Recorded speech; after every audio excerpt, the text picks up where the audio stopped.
Merhabalar, hoş geldiniz. Geçen gün yaşadığım bir andan bahsetmek istiyorum. Resim malzemesi alışverişi yaptığım bir günün devamında eve dönerken markete uğradım. Girişte gözüme mandalinalar ilişti. Biraz almak üzere yanlarına yöneldim. Sonra fark ettim ki beni yanlarına getiren şey, onları olduklarından daha da güzel gösteren güneş ışığının üzerlerine düşme açısıydı. Bunu fark edince yaptığım ilk şey, onların fotoğrafını çekmek üzere çeşitli açılardan doğru kompozisyonları yakalamaya çalışmak oldu. Öylesine girdiğim bir markette mandalinaların estetik görüntüsüne karşı koyamayıp onların ne kadar da harika bir tablo olabileceği ihtimalini düşünerek doğru açıdan fotoğraflamaya çalışırken buldum kendimi.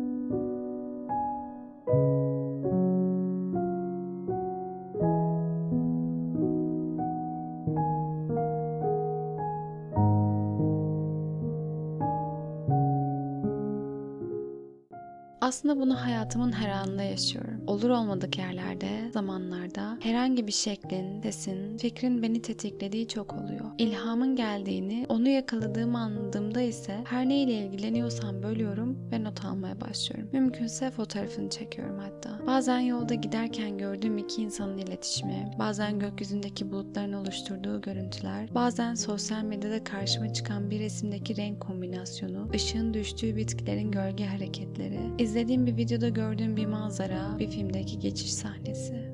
Nereden ve nasıl geleceğini asla kestiremiyorum. Ve söyleyebilirim ki söz konusu fikirlerle karşılaştığım anlar bana yaşadığımı en çok hissettiren anlar oluyor. Bu fikirler kocaman bir coşku duygusuyla beraber geliyor bana çünkü. Coşkuyu ve beni zamansızca yakaladığı anları gerçekten seviyorum. Sonrasında o fikir üzerine düşünmek, ona farklı yerlerden bakmaya çalışmak ve bir form olarak onu ortaya çıkarma denemeleriyle ilgilenmek. Tüm bunlar sayesinde hayat çok keşfedilesi ve yaşanılası geliyor. Fikirlerin beni olur olmadık zamanlarda yakaladığını fark ettiğimden beri etrafa ve insanlara bakışım değişti ve şekillendi. Daha bir alıcı gözle bakıyorum sanki. Ya da belki de her an bir şeylerin beni zamansızca yakalamasına karşı hazır olmaya çalışıyor gibi.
Konuşmamın başında söz ettiğim mandalinalar.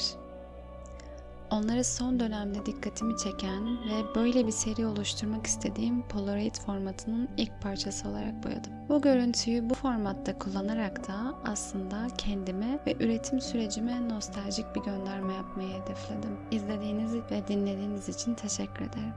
Sevgiyle kalın.